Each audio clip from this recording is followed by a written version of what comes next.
Шинжлэх ухааны таны мэдхүйн од өндөр суугт автоморил кино түүх нэвтрүүлгийн шинэ дугаар эхлэхэд бэлэн боллоо. За нэвтрүүлэг та бүхэнд YouTube-ийн од өндөр сууг, НТV телевиз, од өндөр радио 83.307-оос дэлгэнээр хүрдэг. За энэ дугаарыг хүрэхэд дэмжиж ажилласан аюулгүй дижитал орчны хамттай бүтээй Innovation мөн ногоон ирээдүг хөгжүүлэгч MMS компани дэмжиж ажиллалаа. За студид Инхбат Цэнгэл орж ажиллаж байна. За өдрөм Цэнгэл. Чиний яг жинхэнэ хоолойч айлна. Түрүүн тэнд нэг манай ээж шиг л өгшөө дуурайд байсан. Одоо нэг сайн байцсан уу? Бодлоо. За өнөөдөр Nicolas Cage гэдэг хүний талаар ярина. За энэ хүн 1964 онд Long Beach төрсөн юм байна. Калифорниад мөчд байдаг. Ингэж төрөхдөө яг урлагийн гэр бүлд очиж төрсөн гэн. Аав нь уран зохиолын багш. Ээж нь бүжиг дэглэж мэрэгчлээ. За аавынх нь нэрийн сайн сонсороо заяа. August Floyd Coppola гэдэг. За тэгэхээр манай хүний нэр болохоор Nicolas Coppola болж таарах нь байна. За бид хэнийг мэддэг бэлээ? Francis Ford Coppola гэдэг загалмаас эцэг найруулагчийг мэддэг штэ. За тэгвэл Francis Ford Coppola нь хэний Nicolas Cage-ийн авга ах юм билээ. Аавынх нь дүү гэсэн үг. Тэгэхээр ийм мундаг киноны найруулагчийн гэр бүл болж таарах нь байна. За нагацхан кино урлагийн маш мундаг найруулагч байсан нь бяцхан хүүгийн кино урлагт дурлах томхон шалтгаануудын нэг нь болсон байна. Мөн тэрээр жүжигчин James Dean болон Bruce Lee-ийн томхон шүтэн бишрэгч байж гэн. Тэг Bruce Lee шиг тулаанч болно гэд тулааны урлагаар хүртэл хичээлдэг байсан баг. Ингээд 6 настай байхдаа би жүжигчин болно гэж шийдсэн. Энэ гэр бүлд найруулагчийн ахын нөлөө маш их байсан гинэ. Маш олон хүн кино урлагтай амьдралаа холбосон байдаг юм байна. Эдний гэр бүлээс. Манай Nicolas цаашдаа Ник гэдээ явчихсан. Никийн дүүн жүжигчин бас өөр нэг дүүн найруулагч гэх мэтчлэн ерөөсө бүгдээрээ жүжигч. За Ник зөвхөн кино урлаг гэлтгүй бүх төрлийн хөгжмөнд бас их дуртай. Харин энэ хөгжмийн сонирхол нь өвөөгөөс нь өвлж ирсэн. Өвөө нас хөгжмийн зохиолч кинонд бас дуу мантер бичиж ирсэн. Бас мундаг явсан юм байсан. За аавын талаас ийм нөлөө үзүүлж байсан бол харин ээж нь эсрэгээр сэтгэл зүйн асуудалтай байсан тул байнга эмнэлэгт эмчилүүлдэг. За Никийн амьдралд төдийлөн сайн нөлөө үзүүлж чадаагүй. За Никийг мөн хоёр ахыг нь аав нь л байдаг чадлаараа хүмүүжүүлсэн юм байна. August Coppola гэдэг энэ хүн өөрөө урлагийн хүн болоод ч тэр хүүхдүүдээ урлагийн хүн болно гэхэд нь маш их дэмжиж хүүхдүүдэд дагуулад зөвхөн Америкийн гэлтгүү Итали, Германы кинонууд орон нутгийн биш олон улсын кинонуудыг үзүүлдэг байсан байна. Мөн гэртээ жижигхэн проектор аваад түүгээрээ кино үзүүлдэг. Тэр дунд аимшиг кино заавал байдаг гэнэ. Ник хүү жоохон бахта тэдгэр кинонуудыг үзээд шинжэнгөө зүудлээд хар дарж хондог байж. Харин явандаа тэдгэр кинонуудад дурлах болоод би дараа нь ийм аимшиг кино үзмээр байна гэд өөрөө захиалдаг болсон баг. Эдгээр кинонуудаас Nicolas Cage гэдэг энэ жүжигчин өөрийн тэр жүжиглэлтийн арга барилаа олж авсан гэдэг. Одоо бид түүний кинон дээрс нь янз бүрийн тийм мемүүдийг олж хараад байдаг штэ. Нүдэ томруулж мөмрөлцсөн дээ. Эдгээр жүжиглэлтийг ерөөсөн аимшиг кинонуудаас авсан гэж хэлж болох юм билээ. Тэгэхээр аав нь бас их нөлөө үзүүлсэн байна. Харин ээж хэдий сэтгэл зүйн асуудалтай байсан ч гэсэн хүүхдүүдэд харин хайр халамжаар дутааж байгаагүй. Байн эмнэлэгт хэвтчихдэг байсан юм байна. Гэхдээ гэртээ байхдаа хүүхдүүдэд хайрлахын дээр хайрладаг байж. Аавын талаас урлагийн хүн болоход нь дэмжлэг үзүүлж ирсэн бол харин ээжийн талаас хайр дурлал сэтгэлээ илэрхийлэх гэж юу юм бэ? Тэдгээр бүгдийг ээж нь өөрийнхөө хайраар зааж өгч ирсэн гэдэг. Гэхдээ эцэг их нь 12 настайд нь салсан баг. Гэхдээ л тэд эцэг их юм үргэ маш сайн гүйцэтгсэн хэвээрээ байж. Coppola гэдэг маш мундаг нэртэй хүүхэд. За энэ нэр түүний амьдралд хэдий тус болсон ч гэсэн харин Никийг дунд сургалт байхад нь их хэцүү нөхцөл байдалд бас авчиж байж. Алдар нэртэй хүүхдийг үеийн хүүхдүүд дээрлэх тохиолдол илбэг байдаг. Никийг ч гэсэн энэ тойрч гараагүй. Гэхдээ энэ бүхнийг Ник гэрийнхэндээ бас багш нартай хэлсэнгүй. Өөрөө бүхний учрыг олно гэд хар нүдний шил зүгээд савхин хүрэн болж өмсөд. Ингээд гадаа төрхөө нилээн өөрчлөөд нөгөө дээрлэхэд байсан хүүхдүүд дээр очиод өөрөө эсрэгээр занал хэлж эхэлсэн баг. Би намайг харж байна би чамаа байхгүй болгох шүү л гэсэн юм. Энэ цагаас хойш хүүхдүүд түүнээс айдаг болоод дахиж хизээш дээрлэхээгүй гэдэг.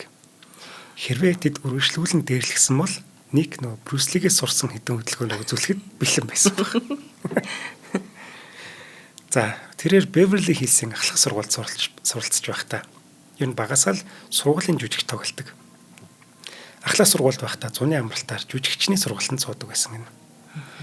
Аав нь хүүгээ бүрэн дэмжээд хичээлээ сайн хий. Их сургуульд элсэн ор гэж хизээч шахаж байгаагүй.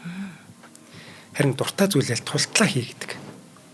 Нэг удаа сургуулийн тоглолтод Никийг сонгоогүйд манай хүү маш их уурлаад би сургуулаа хайна гэж шийдсэн баг. Тэгт нь аав нь үнийг бас дэмжсэн. Угаасаа академик ертөнц хэцүү байдаг юм аа. Аав нь одоо багш болцсон олигтой цалинж авсан юм алга. Энэ жоо ядаргаатай. Харин тэрний хооронд миний хүү ганц амьдрын тэр үедээ харин дуртай зүйлээ хийгээрэй гэд бас дэмжсэн баг.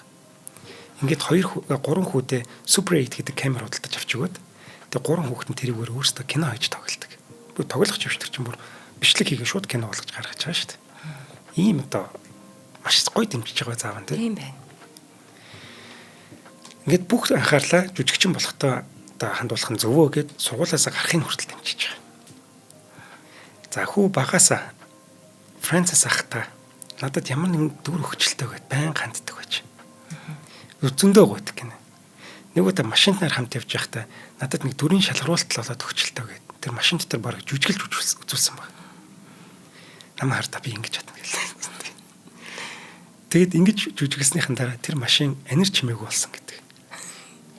Ах нь юу гэж хэлэх юм бэ? Тэг яах вэ гэж бодсон. Тэнийг юм яах вэ гэдэг. Гүн чи үнээр хэцүүлтэй хайртай дүүн ингээд шахаад идэг. Гэтэл Францис ч өөрөө мундаг жүжигчтэй найруулдаг болцсон. Домгийн хэмжээнд яригдах найруулагч болчиход идэг. Арын хаалгатад нэг дүүг авчирч болохгүй шүү дээ. Тэгээ маш хүнд хэцүү одоо нөхцөл байдалд орж байгаа юм. Харин нэг хүү ахаасаа дахиж гуйсангүй. Харин өөрийн хөдөлмөрөөр ажил олохоор шийддэг. Ингэж шийдээд хичээж хөдөлмөрлсөөр тэрээр 17 наснда анхны дүр авч чаддаг юм байна. The Best of Time гэдэг нэртэй телевизийн цувралд жижигхэн дүр бүтээдэг. За удалгүй дахин нэг дүр авсан. Гисэн ч гэсэн энэ хоёр төслөөс 3 төсөл авдаг. 3 төслөөс түүний ихэнх хэсгийг бас хасцсан юм бэл.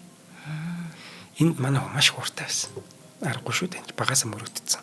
Тэгээд анхны дүр аваад хичнээн баярлж ирсэн бол тэгсэн ч хасаа хийчихдэг. Энэ бол маш хатуу ертөнц шүү гэдгийг бас анхааруулж хэлэхгүй бол тийм. Жүжигчний амьдрал амархан гэж боддог бол үнэхээр тийм биш юм билээ шүү нэр. Одоо бид хоёр ярьж байгаа энэ намтруудыг сонсоод байгаа тийм. Жишээ машинта хэд хоног амьдарч байна. Гудамжинд хэд тонж байна. Маш хэцүү тийм.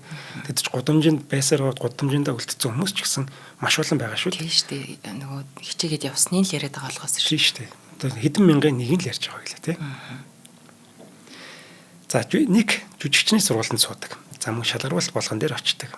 За мөн кино театрт попкорн зардаг. Бас ажил хийдэг байж. Ингээд попкорн зарахтаа би жүжигчин болно гэж мөрөөдсөн хэвээрээ. Гэтэл нэг өдөр Францис ахаас нь дуудлага ирж байна.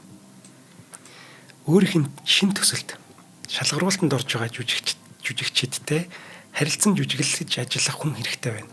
Чи ажиллах уу гэдэг санал ирсэн баг.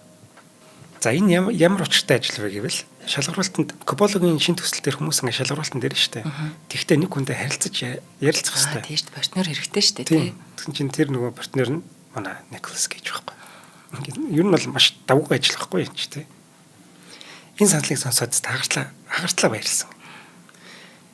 Энэ санал ер нь түүний замналыг аварсан гэж хэлж болно. Нэг тэдгээр жүжигчдтэй ажиллахын зэрэгцээ өөрийгөө харуулах алтан боломж энд гарч ирж байгаа юм. Үнийгээ ч тэрээр маш сайн ашиглаж чадсан. Яг ингээд маш сайн тоглоод тахаар ахан түүнийг бас олж харсан баг. Тэгэд түнд өөрийнхөө кинонд жижигэн дүр өгдөг байхгүй.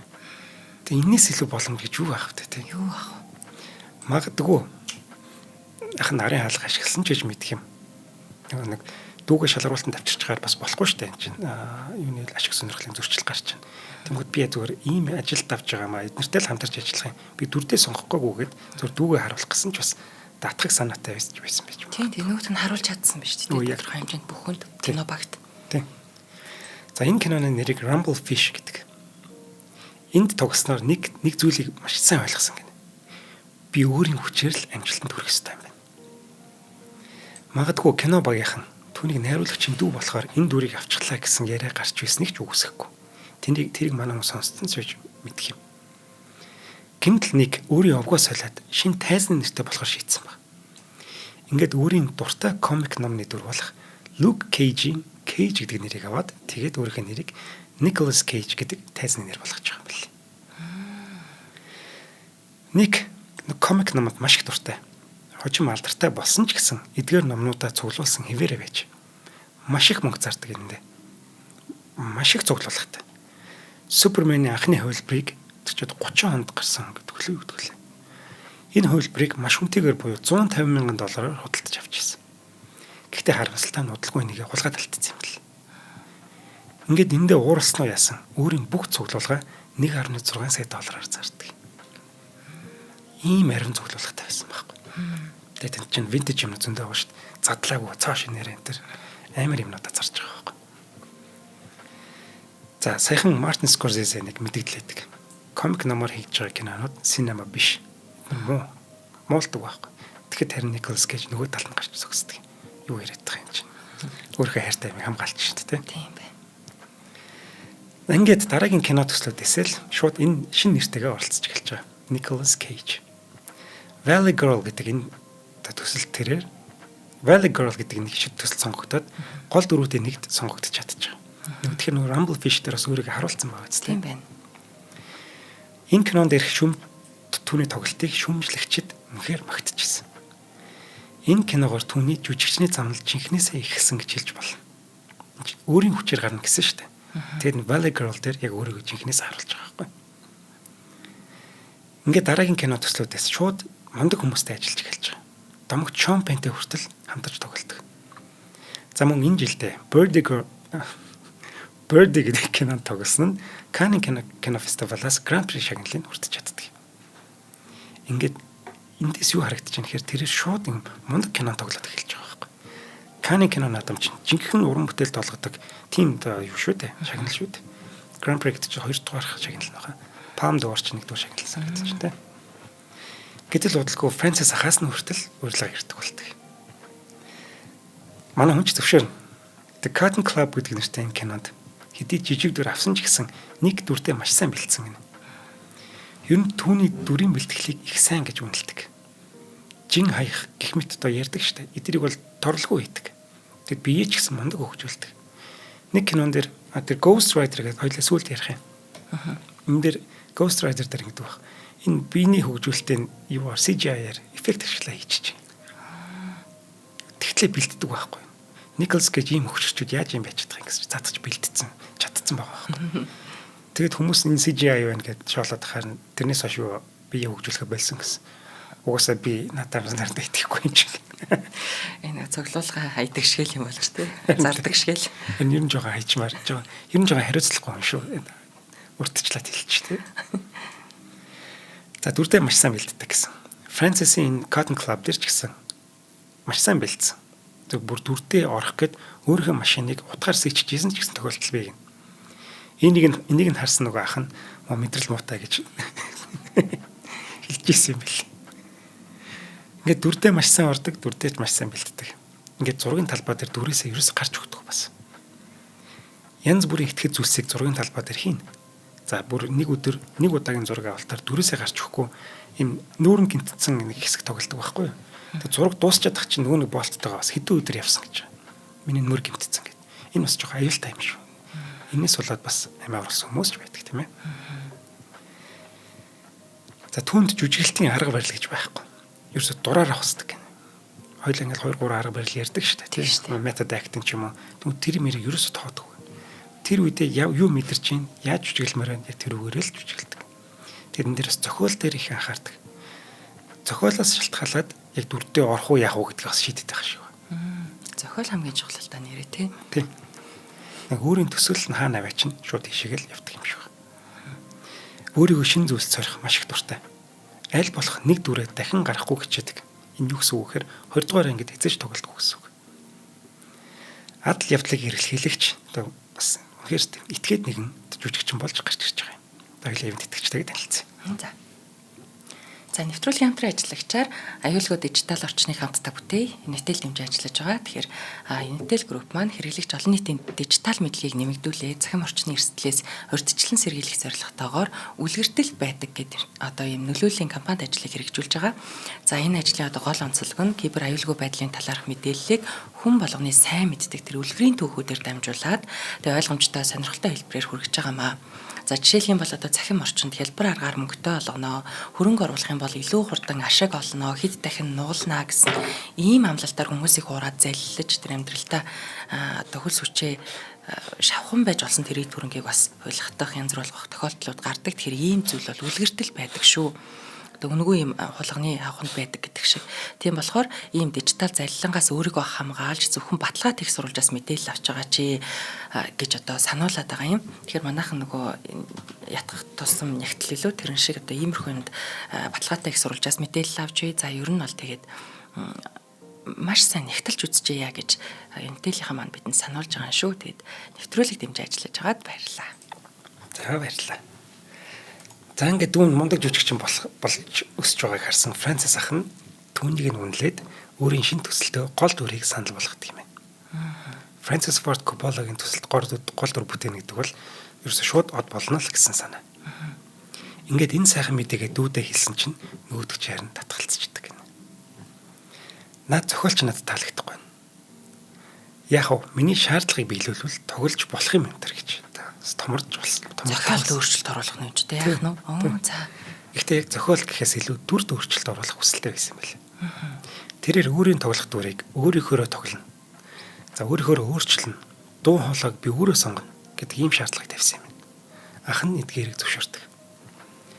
Гэтэл зургийн талбай дээр асуудал гарч эхэлдэг. Түүний шинээр бүтээсэн дүрд дуртай хүн байсангүй. Хамтран тоглогч бүсгүүн хүртэл дургу. Ялангуяа дуу хоолой нь хинт ч таалагдаагүй. Энэ нэг өмнө нь амьдарч исэн. За бид нэрийг мартчих уучлаарай. Нэг алдартай хүний хоолойг дуурайгаа тоглолцсон юм бэл. Ер нь ярианы хэв маяг энтрийг. Ингээд ахын ч уураа барьж ядан студийн зүгээс ч гэсэн Никийг төслөөс халах тухай нухацтай ярилцаад баг ийшээ ирж исэн гэдэг. Тэр шийдвэр. Гэхдээ ахын дүүгээ хамгаалж үлдсэн юм бэл. Тэр нь ч онсон. Никийн шинээр бүтээсэн дүр нь үзэгчдэд таалагдсан. Тэгээд энэ дүр түүний замналын эхлэлийн хамгийн чухал дүрүүдийн нэг гэж одоо тооцогддог юм. Энэ кинон өөрөө Оскарын 3 төрөлд нэр дэвшээд Никтэй хамтран тоглосон Kathleen Turner гэдэг эмэгтэй шилдэг гол дүрд нэр дэвшиж чадсан. Тэгэхээр энэ дээр Никийг ч гэсэн магтах ёстой шүү дээ. Партнер нь ямар байна? Надаас тэм жүжиглэлт гардаг тийм. Яг үнэ тэгж байгаа.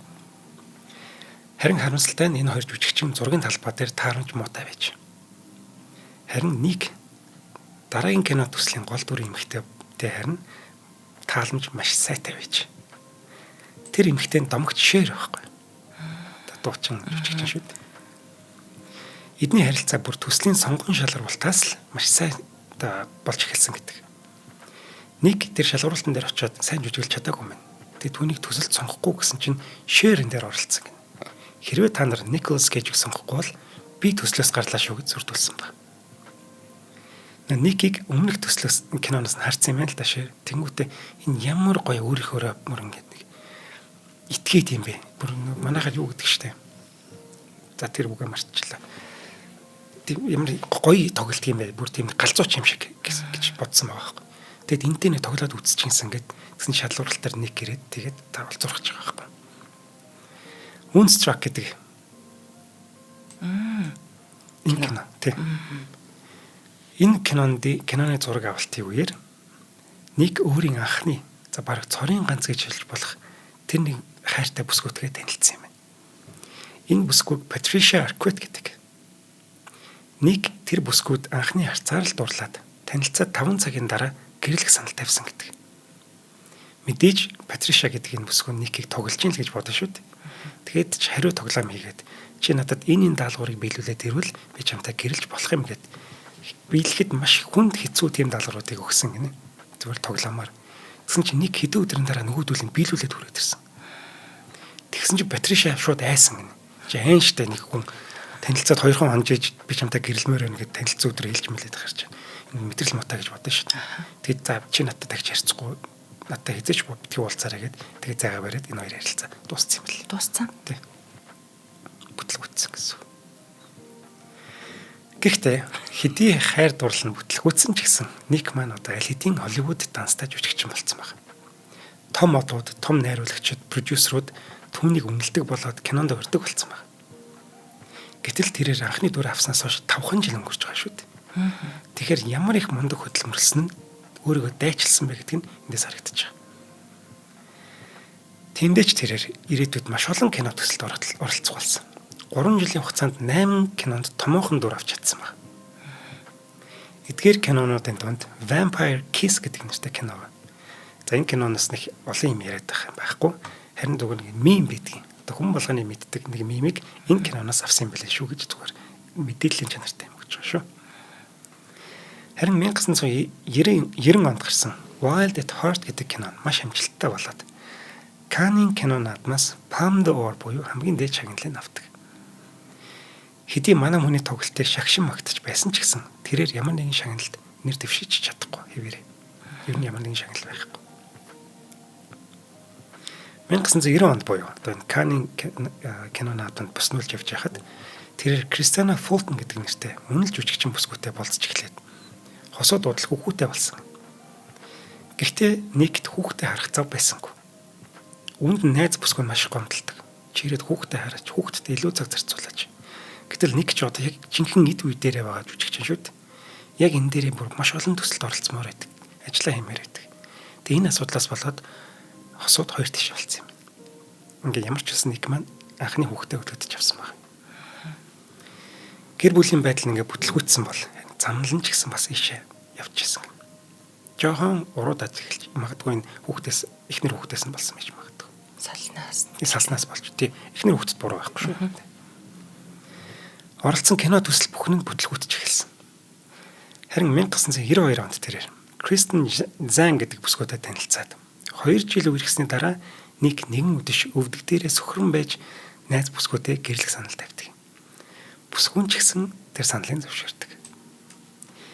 Ингээд 20 өдөр ч ойртоод 20 болоход хэдхэн өдөр үлдээд байж.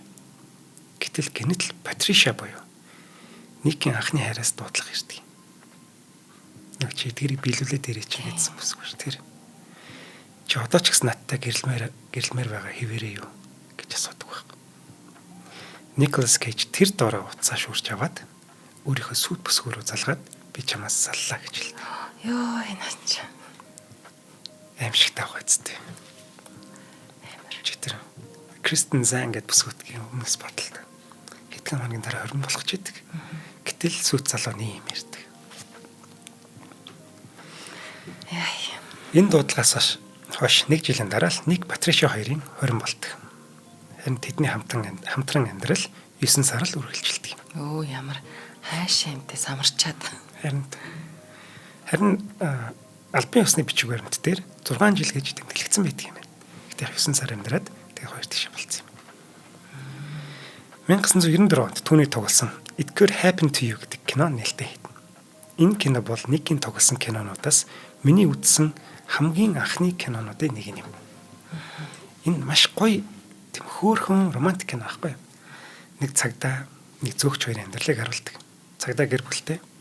Тэгээ энэ хоёр нэг суглаа аваад яадаг вүлээ. Нэг хариулт мөнгө байхгүйсэн ч суглаагаа өгчдөг ч үлээ. Тэгэд хожижул яхан гэж хоёлаа хуваагаал авчий гэдэг байхгүй. Тэгсэн чи жихнээс авчиждаг. Яг энэ гоё зохиоллохоор ярьж байна. Ер нь ирэх хүлэрлээс би жоохон яах кино ярих төлөвтэй байгаа. Одоо жоохон дадлага хийгээдгий. За. Тэгэд тэгсэн чинь эхнэр нь солиорж байгаа шүү дээ.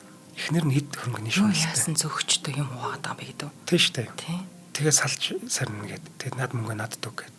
Тэгэд энэ хоёр нөгөө ч мэдээж биендээ дурлаа шүү дээ. Тэнгүүтээ нөгөө мөнгө бүгдийг эхнэрт нөгөөд тэг хоёулаа хайр сэтгэлээ болцсон. Аз жаргалтай байжсэн чинь энэ түүх нь сонин дээр гардаг байхгүй. Ийм гоё хайрын түүхийг хүмүүс сонсоод энэ хоёрт мөнгө явуулж эхэлдэг. Ингээд $200 мянган харин билүү бас мөнгөтэй болдог. Аль талдаа win ийм кино баг. Тэ хөөрхөн кино болоод үзчихлээ. Харин энэ киноноос хойш 1 жилийн дараа гарсан бас нэг романтик кино болох Leaving Las Vegas гэдэг кино ярихгүй байх юм аргагүй. хар усны толгоогоо мэдүүлсэн нэгэн ирэн дүрийг нэг тултлан гаргаж иддэг. Угаасаа маш сайн бэлдсэн. Архичдын тухай баг бүх киног үзээд архинаас гарах эмчилгээ хэлүүлж байгаа хүмүүстэй уулзаад за мөн зохиолч Тони Денам гэдэг хүнтэй хэд хэд удаа архитаж тэг бэлтжиж за Тони гэдэг энэ хүн ууцсан үедээ их содон шин санаа дэвшүүлээд мундаг тийм афоризмуудыг хэлдэг юм байна л да. Тэг тэрийг сонсоод тэг өөрөө яг адилхан бэлдээд байдаг байхгүй. Тэг кинонд энэ Тонигийн хэлсэн хэд хэд үгийг бас хэлдэг юм лээ. Архитаж байгаа тэр үед. За мөн Дублин хотод очиод 2-7 хоногийн турш тасралтгүй архицсан. Ингэхдээ орой болгон өөрийнхөө бичлэгийг найзаараа хийлгээд тэг маргааш нь бичлэгээ үздэг. Би согтуудаа яаж эгэлж байна гэдгийг харж судалдаг.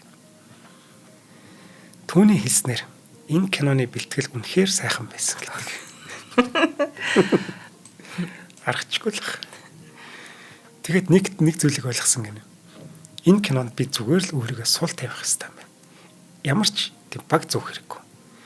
Ингэж гэмээр би энэ дүрээ төгс гаргаж чадах юм байна. Юунд ч хинт ч бүү санаа зов гэж та бодсон баг. Дуртай гараж үжиглсэн энэ ч зүв байсан. Өмнө хизээж томоохон шагнал нэр дэвшиж үзээгүй хүн алтан бөмбөрцөгт нэр дэвшээд алтан бөмбөрцгийг авч чаддаг. Гэхдээ шагнал үгээр дуусаагүй хэдхэн сарын дараа тэр Оскарыг өөр юм болох бол. Ингээд анх удаа Оскар нэр дэвшээд авч чадчих байгаа юм шүү дээ. Түүний бэлтгэл хичээл зүтгэл ийм амжилт төтөлсөн. Тэрээр дараагийн төслүүд дээрээ ч энэ дүрийн бэлтгэлээ үргэлжлүүлсэн гэнэ. Гэхдээ уусан гэсэн үг биш шүү. Зөв маш сайн бэлдсэн гэсэн. 96 онд гарсан The Rock гэдэг кинон дээр Алькатрас гэдэг шоронгийн тухай кинонд тоглодог. Энд бэлтгэхдээ Алькатрас дээр очиод хэд хонсон юм шиг байна. Ер нь шоронгийн байр байдал ямар юм, уур амьсгал ямар юм гэдэг яг орчноо мэдрэх гэдэг. Энэ юу шүү хаагдсан байгаа шор юм шүү. Тэнд очиж зураг авсан. Найруулагч Майкл Бэй Никийн энэ бэлтгэлийг хараад дүрдээ бас өөрчлөлт хийгээд нэг зориулаад тэрийг арай илүү тийм баатралаг болгож хувирсан гэдэг. Нэг жоохон нерд гарал байсан юм шиг л дээ. Энэ кинонд домогт Шон Коннери ирж тоглосон нь Никээс бас улбаатай гэдэг. Николас Кейж тоглож байгаа юм. Тэгвэл би тоглоно гэд Шон Коннери ирдэг юм бэл. За дараа жил мөн л тулаант акшн кино болох Con Air нээлттэй юм. Энэ яг нэг тулаант киноны ирүү байхгүй юу? Алдартай мундаг жүжигч нь л байвал ер нь тулаантай кинонд тоглож ээж л амжилт олно гэсэн үг. Нэг ч гэсэн өөрөө өөрчлөгдөж чадаад тулаант киноны баатар болж чадна гэдгийг бас харуулж чадчих. Гэхдээ зүгээр нэг байлдаал буу бариад гүйдэг юм биш. Бас жоохон толгойн ажилтдаг тийм дүр бүтэхийг зориод найруулагч зохиолчтой ч гэсэн үнийгээ санал болгодог байсан юм л. Аюу тийм тоглох юмтай дүртэй байхыг тийм илүү төцсөн юм те. Аюу гоё. Тийм учраас нэг Майкл Бэй дүрдээ өөрчлөлт оруулж байгаа. Тийм. За ингээд хүний тулаант киноны ирүү эхэлж байгаа. За жишээ дурдах юм бол Alter Face Off байгаа. Тийм. Тийм нэрээ. Хоёлаа Джон Траволта дээр ирсэн те. Траволта энэ хоёр чинь нэг хэсэг л хамтдаа баг амьдрах шиг байсан юм л. Тэгээд Джейн хэсэг дээр яаж тоглож яах гээд яг тоглоод үзүүлдэг. Нөгөөдг нь яг ингээд бэлтгэл хийдэг. Би энийгээ судлаад байна гэсэн үг шүү дээ. За Никийн тоглосон тулаант кинонууд амжилт болохоос гадна драм төрлийн кинонууд ч гэсэн ээлж дараалан нээлттэй хийж өгч байсан. 1998 оны City of Angel гэдэг кино хэдий өндөр орлого болж чадаагүй ч гэсэн киноны хувьд маш сайн бүтээл болсон гэж бодох үзэхээр. Утга сараар үнэхээр гоё. Энэ үнэхээр спойлдж болохгүй кино тийм. Айгуу гоё. Никста бүхнийг хийж чадчихсан. Үүнийг дагаад цалинж маш их өсөж байсан. Одоо тэрээр киноноос дор хаяж 15 сая долларын цалин авна. Gone in 60 Seconds гэдэг киноноос тэрээр бүр 20 сая долларын цалин авсан. Энд дээр Анжелина Жолитай хамтардаг шүү дээ. Тэгээд энэ хоёроос маш сайн найзууд болсон гэдэг юм байл. Машины ялгаачтай. Тийм. Энэ киноны аюултай үзүүлбэрүүдийг их нь өөрөө тоглосон гэдэг юм байл. Яг машин л барьсан л да. Гэтэл тэр ч бас аюултай шүү дээ. 2002 онд гарсан Adaptation гэдэг кинон дээр Meryl Streepтэй хамтран тоглоод ихрүүдийн дүрийг бүтээгээд энэ киногоор дахин нэг удаа Оскар нэр дэвшээд бас алтан бөмбөрцөгт нэр дэвшдэг. Гэтэ харамслаа авч чадаагүй л те. Энэ хоёр одоо нэр дэвшилт бол ингээд түүний Оскарын замналын төгсгөл юм. Ингээд дуусаа. Дахиж дэвшиж чадаагүй. Гэтэ би түүнийг ирээдүйд дахиад нэг авах болов гэсэн хүлээлттэй байна. За адапташны дараа нэрт найруулагч Мартин Скорсезегийн Matchstick Man тоглоод мөн л сайшаан багтуулсан. Харин 2004 оны National Treasure киног олон шүүмжлэгчид моолж байсан боловч энэ кино тухайн цаг үедээ л олонний сонирхлыг маш их татсан бүтээл болсон. Ялангуяа нууцлаг адал явдал дурлагчдын хувьд өстой онцгой гоё кино болсон. Эрдэнэсийн ангуучийн тухай энэ киног хийхэд янз бүрийн гоё санаанууд, шинэ шийдлүүд хэрэг болсон. Иймдээ ч энэ кинод 9 зохиолч хамтран ажилласан гэдэг юм байна. Америк нэгдсэн улсын түүхийг маш сонирхолтойгоор өгүүлээд түүндээ эрдэнэсийн нууц байгаа мэтэр гаргадаг нь. Нэг бодлын Dan Brown-ы нэг юу штэ. Da Vinci Code энтергээд гурамсан ном биш үү? Тэсч баг дөрөвдөх бүтээл нь ч гарч байна одоо. Энэний нэг арай жоохон хэлбэрчүүлсэн хөлбөрч юм шиг. Гэтэ маш гоёор хийгдсэн юм кино байхгүй. Анх нэг англи хийгдэх төлөвлөгөөтэй байсан боловч кино маш их амжилттай болсны дараа 2 дугаар ангийг нь хийгээд нэг өөрийнхөө дүрмийг зөрчөөд дахин нэг удаа Ben Gates гэдэг энэ дүрээ бүтээдэг юм. Онцгой гой зохиол, онцгой гой санаа байсан учраас Nick Cage өөрийнхөө дүрмийг энхүү зөрчиж байгаа юм. Мөн өөрөө ч түүхийн шинжлэх ухаанд маш их дурлах болоод амьдрал дээрээ бас эрдэнэсийн ангууч болж өөрсөн. Яг энэ кинон дээр ямар юм хийдэг вүлээ? Яг тэрийг амьдрал дээр хийгдсэн баг. Тэгсэн чинь өөрт нь бас нэг тийм газрын зургал болцсон юм шиг. Тэрийг хайж явсаар аваад Rhode Island-д очиод маш гоё газрыг олсон гэдэг. Ингээд эндээ бас байшин худалдаж аваад тэгээд байшин худалдаж авах гэдэг нь түүний хувьд ер нь маш буруу зүйл болдог юм. За хоёлаа ивент гэдэг шиг. За нэвтрүүлгийн хамтран ажиллагчаар ногоон ирээдүйг хөгжүүлээ MMS манд дэмжиж ажиллаж байгаа. За ногоон ирээдүйг хөгжүүлэгч MMS компани эрчим хүчний салбарт үйл ажиллагаа явуулдаг. За нарны эрчим хүчийг хүчний системээр дамжуулаад айл өрх аж ахуй нэгжүүдэд бие даасан эрчим хүчний төслүүдийг хэрэгжүүлдэг ийм мэрэгжлийн хамт олон байгаа. За MMS компани маань цахилгаан эрчим хүч болон уул уурхайн салбарт үр ашигтай. За тэгээд дэвшилтэт технологид суурилсан бүтээгдэхүүн шийдлүүдийг бидэнд үргэлж санал болгодог. За тэгэхээр одоо ногоон ирээдүйг хамтдаа бүтээхийн тулд бид бас MMS-тэй хамтарч ажиллах хувь хүн байж болж байна, албан байгууллага байж болж байна. За эрчим хүчний оновчтой цогц шийдлийг MMS-ээс сонгоорой. Facebook пэйжээр нь ороод үзэж болно шүү. Нэвтрүүлэг дэмжиж ажиллаж байгаад баярлалаа. За баярлалаа. За хоёлаа тэр яагаад алдаа болсон талаар нь дурдах юм аа. Доороо. За 2005 онд Lord of War гэдэг кинонд зэвсгийн 8-ны дүр тоглодог. Энэ киноны нэг онцлог нь маш их хэмжээний зэвсэг гардаг байхгүй. Тэгсэн тэдгээр зэвсэг болон танкууд бүгдээрээ жинхэнэ байсан. Шууд буутахад байлаа. Чех улсад зураг авсан юм байна л да. Тэгээд тэнд жинхэнэ буу худалдаж авах нь дуураймлаг хийхээс хямдхан байдаг гин. За. Ингээд продюсеруудын хувьд за энэ мэдээж хямдханы сонгон шүү дээ. Тэгээд кинонд ашиглачаад буцаагаад зараад тэгээд юугаа зардлаа нөхчиж бас болно. Ийм доо сонин бас юм байдаг юм байна тийм. Айлтай тийм. Амар их буундууд ажилласан хэрэг үгүй л тийм. Тийм. Гэтэл киноны нэг продюсер нь өөрөө буу шийдмийн эсрэг үзэлтэй хүн байсан учраас зарим буу юм бас өөрөө эвдсэн гэдэг юм бэл. Миний ашиглаад энэ зарсан юмар хүний амх рууч үл яана. Зүг бодол шүү. Энэ киноны дараа Ник-ийн тоглосон Weatherman гэдэг кино нээлттэй хийдэг. За тэр Lord of War-ын фэнүүдс зөндөө байдаг юм шүү. Колт болсон хэмжээний юм кино байна. За Weatherman дээр үзэгчид их дуртай боловч орлоо сайн олж чадсангүй.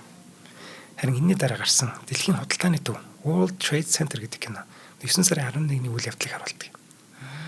За ингэсэн болоос ч тэр үзэгчдээс маш өндөр үнэлгээ авдаг. Ник-ийн жүжиглэлтийг ч сайшаадаг. Гэхдээ энэ үеэс түүний уналтын үе эхэлдэг. Бүх зүйл хэвийн имшгэл байсан. Тэрээр ажиллаа хийж шинэ их нэртэй болоод удалгүй дахин нэг хүүтэйч болоод бүх зүйл хэвийн байгаа мэт. Гэхдээ л түнд ямар нэгэн юм тохиолдоод байгааг нь мэддэгтэй байсан. 2006 онд тэрээр Razzie Awards нэр дэвшээд хамгийн мод олгодог шүү дээ. Тийм шин яана. Тоглолтууд нь ерөөсө болж өгөхгүйсэн. Уг нь маш кинон тоглоод байдаг. 2007 онд л ихэд тэрээр 5 төсөлд хүртэл оролцдог. Тэд нэг нөгөө National Treasure-ийн 20 дугаар анги байхгүй. За. Book of Secrets. За бас Next гэдэг стоныг захтансан газар майтсан тим кинон тоглолдог. Гэхдээ жүжиглэлтүүд нэг л болохгүй байсан чинь архинаас болсон юм бэл. Архийг хаана нууц сурсан гэж нөгөө нэг Living Las Vegas-ийн бэлтгэлийн үеэр. Гэхдээ арх удаг болохоос биш тэрээр хизээч юу хар тамхи эргэлж байгаагүй гэдэг. Гэхдээ мод үдсэн л баг л та. Хар тамхи бол дондогч биш юм байна. За ер нь тэгээд ямар нэг юм донтоод тэгэл буруу зам руу ордог шүү дээ тийм. Яг нэгэн яг гэдэг унжаах үе нь баггүй. Түрүү next гэх кинод орцсон шүү дээ. Тийм. Next болохоор ирээдүйн 2 минутыг ч илүү харж чаддаг. Тийм зүнчийн тухай кино байхгүй. За ийм юутай чадвартай болчвол та юу хийх вэ? Энэ аюу тамтай хаа. Яг. Тийм. Хэцүү шүү дээ. Тийм их одоо ирээдүйд болж байгаа нийгмийг хараад яг тэрүүгээр дүгнэлтэй ч гэхэр чинь өөрчлөе гэж бодохоор дагаад аюу олон юм өөрчлөгдөж. 2 минут шүү дээ. Яг хайлт харахаар нэг бүрэн мэдээлэл авч чадахгүй шүү. Гэтэ чи харахыг хүсвэл харна шүү дээ. Тийм үү? Тийм. Харахыг хүсэхгүй бол харахгүй шүү дээ. Тэг хөвтөл санагд чи хармаар юм. Тэг гой хөвцөн дээр тоглох чи алах юм шүү. За бас тийм тий. Би айгүй тэнийг бодчихчихсан сая. Нэг өдрийн дотор тэр бүгд болох гэдэг чи. Тийм байсан байна. За. За ийм гой санаа сэдэлтэй кино маань харин нэг их амжилт гаргаж чадаагүй. Тэр найруулга алдаа ч юм уу те ер нь жоох. Зохиол дээр ч гэсэн дутуу ажиллацгаасан баг. Энд бас нэгэн кино болох Ghost Rider гэдэг кино нь түүний тоглосон хамгийн муу кинонуудын нэг болдог юм. Шүүмжлэгчид Ghost Rider-ыг газар дооролтол нь муулаад харин үзэгчид кино дуртай байсан. Marvel-ийн ижил нэрт одоо комик номноос сэтгэлэн хийсэн учраас одоо Marvel-ийн фэнүүд энэ кинонд хайртай байх нь аргагүй. Нэг өөрөө ч маш дуртай байсан гэнэ. Өөрийнх нь хамгийн дуртай супер баатрын эхний 3-т энэ Ghost Rider ордог юм байна. Одоо ингээд ерөөсөө маш дуртай байна. Ghost Rider ч бүр дээр 1992 оноос хийгдэх чадахгүй яваал гэсэн юм байна. Энийг нэг сонсчоод баг өөрөө продюсерлаад энэ киног гаргасан юм бэл.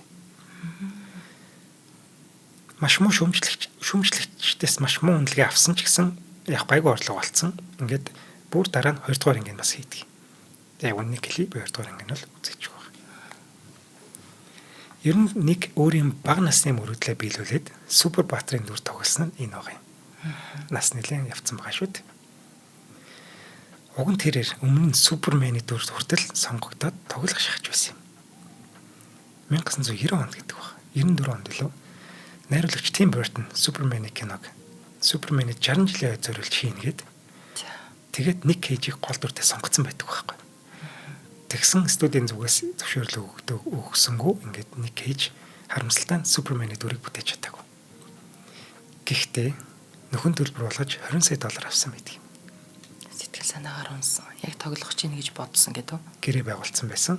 За хэрэг гэрээ зөрчигдөх юм бол 20 сая өгнө. Яаж чам би сэтгэлээр унж штэ. За фэнүүд нь одоо ч гэсэн тэр кино гарсан бол ямар байх вэ гэж төсөөлөлтэй байсан. Харин тэрийг сүүлд The Flash гэдэг кино гарахтаа харуулдаг юм. Flash дээр Ник Кейжийн тэр Супермений дүрийг графикаар хийгээд за цаадах чи ингэж харагдах байсан юм шүү гэд үзэгчдэд үзүүлдэг. Санаа амраасан. Ер нь түүний фэнүүд нэгт маш үнэнч тэгээд итгээд хүмүүс байдаг. Нэг сонин жишээ дуртахад нэг удаа Николас Кейж гэртээ эхнэр хүүхдтэйгээ унтчихсан чинь хажууд нь нэг юм байгаа юм шиг мэдрэгдээд цочоод харсан чинь орон дээр нь шав шалтан нэг эрэхтэй бялуу идсэн сууж исэн гэдэг. Юу яриад байгаа юм бэ хотоо. Шав шалтан эрэхтэй бялуу идсэн. Тийм. Никийн фэн байхгүй. Тэгээд гадуураа Никийн нэг хөрмийг өмссөн, сахиугийн хөрмийг өмссөн. Тэгээд бялуу идсэн сууж байгаа шүү дээ. Тэгээд ямар нэгэн асуудал гараагүй нөгөөдөг чинь зүгээр л гараа явцсан. Гэтэ мэдээж цагдаа дуудаа цагдаа авч явсан л та. Гэтэ цагдаа авч явахаас өмнө нэг хөрмийг буцаагаад авсан гэдэг. Бялуу идэ таттай хатаач. За ингээд 2008 он боллоо.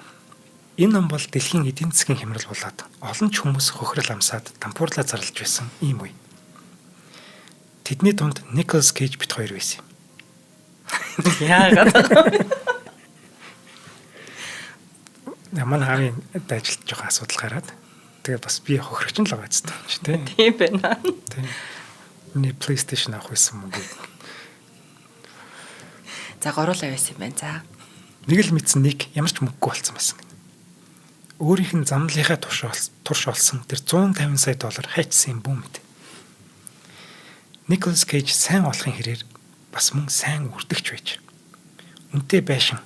За жишээлбэл дээр дурдсан Rhode Island-ийн байшин биш үү? За тийм. Тэр бас багтаж байгаа. Усан онгоц эртний идэл худалдан аваад үүгээр зогсоогүй авраг загас, могой, матар 8-алж хүртэл худалдаж аваад.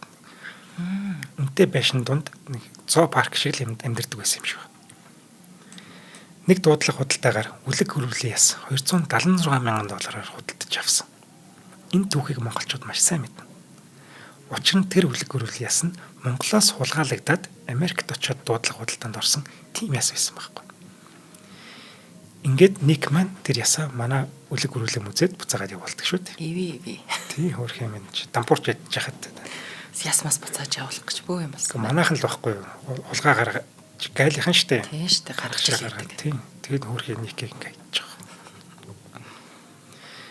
Тэр жилийн эдийн засгийн хямралаас болоод түүний худалдаж авсан үнэтэй байрнуудын үн унаад маш их алдагдал үлээсэн.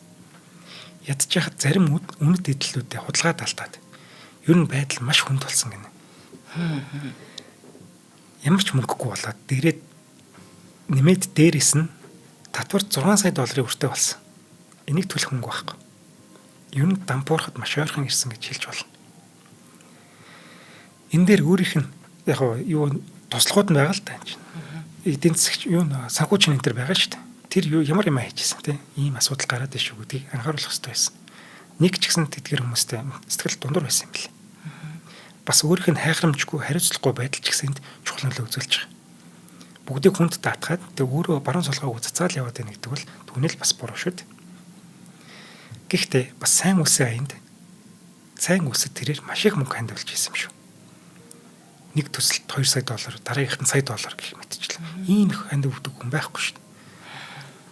Энд чинь ийм алдартай хүмүүс чинь мэдээж сайн үсэн аян хийдэг. Гэхдээ энэ чинь өөрөө мөнгө босгодог шүү дээ. Өөрөө өхөөсөө илүү тийм. Шууд өөрөөсөө өгөөл яваадсан байх Тийм. тийм. Бүр хэдэн саяар хандвалсан юм. Эдгээр нь түүнийг юм дампуурахад хүрэхэд бас чухал нөлөө үзүүлж байгаа. Ингээд санхүүгийн хувьд маш хүнд байдалд орсон энэ үед аав наснаас орчдөг. Ингээд маш их сэтгэл готрол аав нь яаж дэмжлээ дээ энэ чинь. Цорын ганцаартай аав шүү дээ тийм. Гэхдээ Ник маань энэ бүхэнд бууж өгөөгүй. Харин ч өөрөө төлөхийн тулд байгаа бүхнээ зараад олдсон бүх дүртэй тоглож эхэлсэн. Тэрээр өөрийгөө дампуурсан гэж зарлахыг хүсээгүй. Өөрт нь тийм pride юу шүү дээ. Юу гэдэг вэ? Одоо өөрийгөө бас үнэлж штэ тэгж арайч. Бахархал байна шүү дээ. Тэгвэр тийм байна. Хүн амтнаас одоо тусламж гуйж яваагүй. Бардам зам байсан байна. Бардам зам харин тийм. Би өөрөө мундаг жүжигчин болно гэсээр угаад мундаг жүжигчин болж байгаа шүү дээ. Яг тэр зам дахиж энэ дээр гарч ирж байгаа байхгүй. Би өөрөө хөдөлмөрлөөд энэ өрөө төлөх ёстой. Би өөрөө хөл дээрээ босох ёстой гэдэг. Ингээд тэрээр өстой бүр баруун солгоогүй кино тоглолдог. 2008-аас 12 оны хооронд 13 кино төсөлд оролцсон гэхээр тэрээр яаж чартаж ирсэнээс харагдаж байгаа. Эдгээр кинонууд дундаас Knowing гэдэг киног өстой онцлохгүй болохгүй. Шинжлэх ухаан, нууцлаг бүхэнд дурлдаг хүмүүс энэ кинонд дуртай байх нь хэлбэг. Яг янз бүрийн тийм сонирхолтой байж болох бүх юмыг хавьчаад ингээд тавьсан нэг тийм нэг кино шиг л харагдана л да. Гэхдээ тэр чинь тийм юмд дурладаг хүмүүсийн хувьд нь чинь бас гоё байгаа байхгүй. Хайр гаригийн хүмүүс гарч байгаа юм. Дэлхийн сүрэл гарна. Адам Евач харагдана. Янз бүрийн юм харагдаж байгаа. Шинэ ертөнц, шинэ одоо гариг дээр очиж мачвал гоё.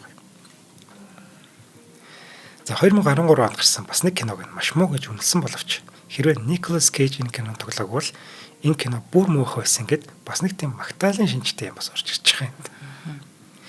Нэг хэсэг түүний тоглолт дунаад хүмүүс түүнийг үзэхэ болоод байсан бол Ник одоо өөрийгөө шин төвшөнд буюу өөрчилж чадж байгаа гэсэн үг. Үзэгчид түүний тоглолтыг одоо баг багаар магтаж эхэлдэг. Нүг багхгүй болцсон байсан юм чинь эргээд ирсэн байна гэдэг. Одоо тэрээр тулаанд акшн кино гэхээс илүү драмын төрлийн дөрүүдэд тоглох болж байгаа. Энэ ч түнд зохиод түнд бас зөгцөж ирсэн. Мөн дүрдээ маш сайн бэлддэг хэвээр. 18 онд гарсан Mandy гэдэг кинонд түүний хамгийн шилдэг бүтээл гэж үздэг хүмүүс одоо зөндөө бий. Энэ кинонд хайртай бүхний алдаж буй хүний тухай өгүүлдэг юм. Тий, өш авах галдаг. Тий. Red Miller одоо үнэхээр цус мос болцсон л явж идэг, улаан л юм явж идэг тий. Энэ киноны дүрд бэлтгэхдээ Ник аавыгаа бодож байсан гэдэг. Аавыгаа алдсан түүний хувьд маш хүнд туссан. Тэрээр өөрийн сэтгэлийн шархаа эргэн сэдрийгээд энэ дүрдээ орсон юм билээ. За Ник кинон тоглохын зэрэгцээ мөн анимашн хүүхэлдэйн кинонуудад ч маш чадварлаг дуу оруулдаг нэг. Cruise, G-Force, Spider-Man, Into the Spider-Verse гэх мэтчлэн кинонуудыг маш сайн мэднэ тийм. Тэгвэл энэ Spider-Man-ийн энэ төсөл манай хүнд дахин шинэ хуудсыг нээж өгсөн гэж хэлж болно. Угаас юунд дуртай шүү дээ. Супер патрууд дуртай шүү дээ. Хүмүүс түүний дуу оруулсан Spider-Noir гэдэг энэ дүрд маш дуртай байсан гэнэ. Тэр нэг өнгөт орчлонд нэг хар цагаан нөхөр явж идэг байхгүй юу? Spider-Man. Тэр мөр үнэхээр гоё дүр болтгий. Чимэг. Иймдээч яг энэ дүрээр шин цуврал хийгдээд энэ жил тэр цуврал нь нээлттэй хийсэн. Яг одоо бүр ид шууганд тарж байгаа. Заавал үзэрэй гэж зөвлөмөр байна. Яагаад гэвэл Николас Кейж 62 наснда Spider-Man болцсон явж байгаа байхгүй юу? Тэр ямар их хичээл зүтгэл бай тээ. Тийм байна. За жоохон ухраад 2020 болон 21 онуудын талаар ярихад тэрээр од гэсэн статусаа эргэн авсан гэж хэлж болно. 20 онд гарсан Pig буюу гахаа гэдэг кино бол урлагийн бүтээл. Гахаа алдчихдаг тийм. Хагаал явдаггүй юу хөрх. Тэхөөрхөн. Түүний тоглолтыг тогоочийн дүр бол үнэхээр хүнд үзэхэд үнэхээр хүнд кино. Зохиол манай хүнд маш их таалагдаад тэгээ шууд тоглохыг зөвшөөрдөг. Энэ киног заавал үзээрэй гэж зөвлөмөр. Харин 2021 онд гарсан The Unbearable Weight of Massive Talent буюу дааж давшгүй их авиас гэдэг. Хүнд авиас гэдэг одоо энэ киноос дэлгэн авдаг. Сайн кино болсон. За өөрийнхөө тухай кино хийчлээ гэдэг хүмүүс ботсон боловч тэр кино зохиолч, кино найруулагч тэс өөр хүмүүс байсан юм байна. Продюсерууд энэ төр. Тэдгээр хүмүүс маш олон жүжигчдээс сонгож аваад тэгээд Никийг сонгож зохиолоо бичсэн байхгүй. За энэ киног бас заавал үзээрэй гэж зөвлөмөр байна. За ингээд энэ жүжигч маань ер нь үнснээс босч ирж байгаа гэж хэлж болно. Яг л Phoenix гэдэг тэр шоу шиг тийм ээ. За хувийн амьдралын талаар жоох ярих юм бол түүний 3 хүүхэд бүгдээрээ аавынхаа мэргэжлийг өвлөн аваад жүжигчин кинонд оролцдог кино бүтээгч болсон юм байна. Том хүн жүжигчин кино зохиолч болсон. Харин энэ хүү аавынхаа энэ авиасыг өвлж авснаас гадна бас нэгэн юмыг өвлж авсан нь согтууруулах ундааны хамаарал. Согтуу машин барьж явж хагаад цагдаа зогсоолгоод бас шороо оронд орж исэн. Нэг өөрөө очиж аварж исэн. Тэгээд хүн архинаас гармаар нэхэд аав нь хамгийн ихээр дэмжсэн гэх мэтчил аав нь бол ямар хэцүү байдгийг мэдж байгаа шүү дээ тийм. Нэг ер нь уугаад Мерсеринтэнд асуудал тариад яваад идэв гэсэн юм л. Ер нь тэр нь бас бичлэг энэ төр байдаг л та. Шоронд ч орж исэн. Нэг удаа ресторанаас түүнийг орон гэргүй хүн байна гэж андуураад хөөж гаргаж ясан тохиолдолч би ингэтлээ уудаг байхгүй. За яагаад одоо ингэж уудаг талаар нь ингэж дуртаад байна гэвэл тэрээр дэлхийн супер од байгаад буцаж газарт буухдаа 150 сая долларын хөрөнгөтэй байгаад дампуурхтаа архинд живэд алга болоогүй. Тэрээр сэтгэлийн тэнхээтэй байгаад эргээд хөл дээрээ босч чадсан. Үүнийг онцлох гэж энийг яриад байгаа. Архинд живүүл живхээр үе шүү дээ энэ чинь. Хинч тоохоо болгоод энэ чинь тийм том хот байсан хүн. Унаа штэ тийм. Бүр газ доошоо шигдэн штэ. Нэг тгийггүй байхгүй. Үнэхээр өөрөө хөдөлмөрлөө өөрийнх нь тэр нэг зам байна л та. Хинэж тусламжгүй байхгүй би өөрөө босч чадна гэдэг. Тэрэнд түүний ингэж хөтлж аваачаад одоо буцаагаад орой дээр залах гэж байна. Би түүнийг Оскар авчаасаа гэж үнэхээр хүсэж байгаа. Яг тэгвэл энэ үнэхээр гоё уран магмаар түүх байхгүй. Хүндлэмэр түүх. Яг тэрээр 5 удаа гэрлээд 3 хүүхэдтэй л дээ. Гэхдээ л чинь тэр хувийн амьдрал бол хувийн амьдрал. Тэг юу ч болж болно. Гэхдээ жүжигчний хувьд хүндлэмэр энэ түүх. За 2024 онд билүү 25 онд билүү тэрээр өөрийн нэрээ альбан ёсоор Nicolas Cage болгон өөрчилдөг. Хаа байсан хэдэн жилийн дараа тийм ээ. Энэ үед энэ болтол тэрээр Nicolas Coppola гэдэг нэртэй л яваадсан байгаа юм шүү дээ. Яг уран бүтээлийн нэр нь Nicolas Cage боловчгоо. Тийм. Одоо тэрээр өрнөөсөө бүрэн гараад өөрийн дуртай зүйлсээ хийгээд өөрийн дуртай дүрээ сонгодог болоод ингээд амар чимэр амьдарч байгаа.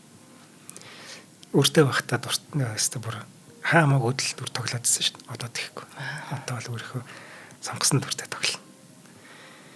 ста нэрэ 119 кинод тоглоод одоо дахиад 8 кинод хүнийг хүлээж байгаа. Ийм мундаг хүн байна. Тийм байна. Үнэхээр уран бүтээл нь их юм байна. Ингээл өнөөдөр ингээд харж байхад дурдтагтаагүй ер нь айгүй олон кино тоглосон юм. Тэгээд яг нэг тийм эрэгтэй хүний ямарваа нэг зовлон бэрхшээлийг давж гардаг тэр нэг хүлээн зөвшөөрдөг. Тэгээ өөрөөсөө тэр чадлыг хайдаг гоё айгүй гоё эр зэрэг байх хэвээр хамгийн гоё зан чанар гарлаа. Тэгээ хамгийн их тэр нөгөө авгаас сальдаг тэр надад ингэж бодогдлоо л доо. Нэр хүндтэй олонний танил хүний ч юм уу хүүхэд байх нэг талаараа даваа талтай маа гэж бодогддог боловч тэр хүнийг яг үнэн бодит төрөнд дүгнэхгүй байгаа. За би өөрөө л явах хэрэгтэй мэн гэж авгаас сальсан тий. Энэ хүний дүүн штэгэн гудал зүгээр авьяасаараа тоглоод байхад ар ялгаар орлоо гэж үнэлэгдэх үе байна. Эсвэл одоо энэ манай дүү юм чи ингээд дарах үе байна ч гэдэг юм уу. Тэгэхээр яг өөрөө явна гэж шийдсэн тэр шийдвэр бас үнэхээр гоё л. Яг тийм. Би айгүй ирчүүч авлаа. За баярлалаа. Баярлалаа. За ингээд кинон дээр зөндөө хардаг хүнийх нь намтрыг сонссон чинь үнэхээр гоё урам авчлаа. Баярлалаа. Гоё дандаа нотлор хүрэгдэг. Ямар ч олон баярлалаа гэж үнтэй. За шинжлэх ухаан танин мэдхүй одон дэр сувгийн кино түүх нэвтрүүлэг та бүхэнд хүрлээ. Нэвтрүүлэг YouTube-ийн одон дэр сувг, NTV телевиз, одон дэр радио 83.3 107 хостелгоноор та бүхэнд хүрлээ. За энэ дугаарыг хүрэхэд дэмжиж ажилласан аюулгүй дижитал орчныг хамтдаа бүтээн Unitel, ногоо ирээдүг хөгжүүлий, MMS компани дэмжиж ажилласан. За нэвтрүүлгийг бэлтгүүлсэн инх хоттой баярлалаа. Баярлалаа.